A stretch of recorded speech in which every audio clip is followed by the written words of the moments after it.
పవన్ హెలికాప్టర్ను అడ్డుకున్నారా? ఎవరు అడ్డుకున్నారు? ఎందుకు అడ్డుకున్నారు? కొద్ది రోజుల కిందట పవన్ సభల్లో బ్లేడ్ బ్యాచ్లు హల్చల్ చేశాయని స్వయంగా ఆయనే ఆరోపించారు. ఇప్పుడు పవన్ హెలికాప్టర్లకు సంబంధించి కుట్ర చేస్తున్నారని చంద్రబాబు ఆరోపించడం విశేషం. టీడీపీ జనసేన కలిసి ప్రజల్లోకి వెళ్తుంటే వైసీపీ గుండెల్లో రైళ్లు పరిగెడుతున్నాయని చంద్రబాబు ఆరోపణలు చేశారు. అందుకే తమ పర్యటనను అడ్డుకునే ప్రయత్నం చేస్తున్నారని విమర్శించారు. అయితే పవన్ హెలికాప్టర్ను అడ్డుకున్నారని ఆయన చెప్పకపోగా చంద్రబాబు బయట పెట్టడం చర్చనీయాంశంగా మారింది.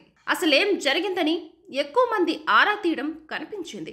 గత 2 రోజులుగా చంద్రబాబుతో పాటు పవన్ ఎన్నికల ప్రచార సభల్లో పాల్గొన్న సంగతి తెలిసిందే. వరుసగా ఈ సమావేశాలు కొనసాగుతున్నాయి. ఉమ్మడి వేదికలలో చంద్రబాబుతో పాటు పవన్ ప్రసంగిస్తున్నారు.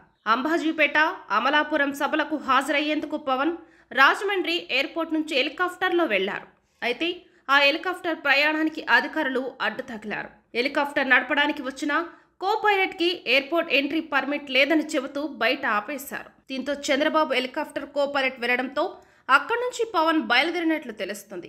ఇందులో కుట్ర ఉందన్నది చంద్రబాబు ఆరోపణ. అదే కో పైలట్ కు బేగంపేట ఎయిర్పోర్ట్ లో తాత్కాలికంగా అనుమతి ఇచ్చారని, మరి రాజమండ్రి ఎయిర్పోర్ట్ లో ఎందుకు అడ్డగించారు అన్నది చంద్రబాబు ప్రశ్న. అక్కడ లేని నిబంధనలు ఇక్కడెందుకు వచ్చాయని చంద్రబాబు నిలదీశారు. గతంలో కూడా పవన్ కళ్యాణ్ హెలికాప్టర్ విషయంలో R&B అధికారులు అడ్డు తగిలారు. ఆయన హెలిప్యాడ్ అనుమతి విషయంలో తీవ్ర జాప్యం చేశారు. సొంత నియోజకవర్గ భీమవరం నియోజకవర్గ పర్యటన విషయంలో అదే మాదిరిగా వ్యవహరించారు. ఇప్పుడు ఎన్నికల ప్రచార సభలకు అడ్డు తగిలేందుకు నిబంధనలు తెరపైకి తెస్తున్నారు. ప్రస్తుతం పవన్ కళ్యాణ్ రాష్ట్ర వ్యాప్త పర్యటన చేస్తున్న సంగతి తెలిసిందే. పిఠాపురం నియోజకవర్గం నుంచి తన కార్యకలాపాలు నిర్వహిస్తున్నారు. ఇందుకుగాను పిఠాపురంలో ప్రత్యేక హెలిప్యాడ్ కూడా ఏర్పాటు చేశారు.